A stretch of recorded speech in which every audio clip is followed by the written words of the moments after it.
Another day, another loaf. Today's loaf of bread comes to us from Voltaire, and it goes like this.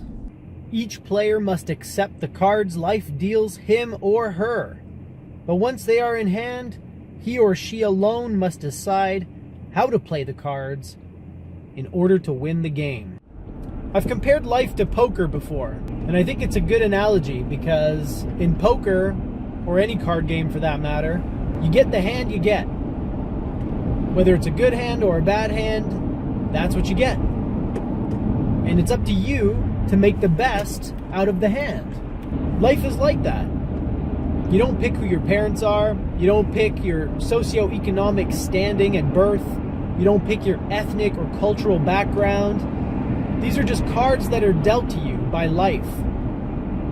And then you have to figure out what the hand means and also devise a strategy. There's no sense in complaining about the cards you've been dealt. There's no sense in comparing your cards to your opponent's cards. Because this game of poker is actually a one-player game. It may seem as if you are playing against others, but in reality you're only playing against yourself. And the way that you win is by making the best of your hand, whatever it may be. See, the poker analogy doesn't really work all the way to the end because poker has a set of rules and the cards have a fixed value, and there are certain combinations of cards which are objectively better than others.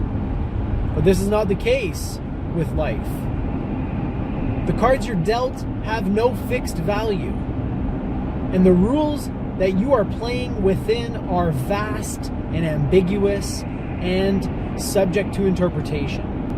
So unlike poker, the game of life is far more open, far less restrictive, because the rules are very few.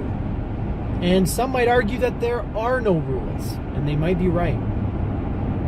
Which is why it's crucial that you create a set of rules for yourself, a set of principles that guide the way you play.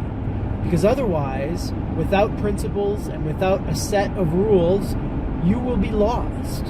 You will be aimless, and you won't know what to do with the cards. This is where having a belief system, whether it's a religion or a philosophy of life, this is where it's really important. Because that's where you get your rules from. That's where you get your principles from. And that's how you can learn to master this game and play it well no matter what cards you are dealt. So whatever setback you're dealing with right now in your life, maybe you lost a contract, maybe you and your significant other are having a fight, maybe you're going bankrupt, I don't know, whatever it is that you're going through, maybe you've just been divorced. Whatever it is that you're going through, those are the cards that you've been dealt. Now you got to find a way to play. And complaining about your hand or wishing you had a better hand isn't going to help you. Take a look at your life right now. All the situations and circumstances that make it up. Take a look at those things right now and think about this for a second. Those are the cards that you have to play with today. You might be able to get new cards tomorrow, but today, these are the cards that you have to contend with. You can't throw them out. You can't upgrade. You got to play the game. Whatever your hand, whatever the situations and circumstances, there is a way to play optimally. I'm not saying that it's going to be the most fun you've ever had. I'm not saying that you're going to come out smiling and laughing, but I am saying that you will get through it.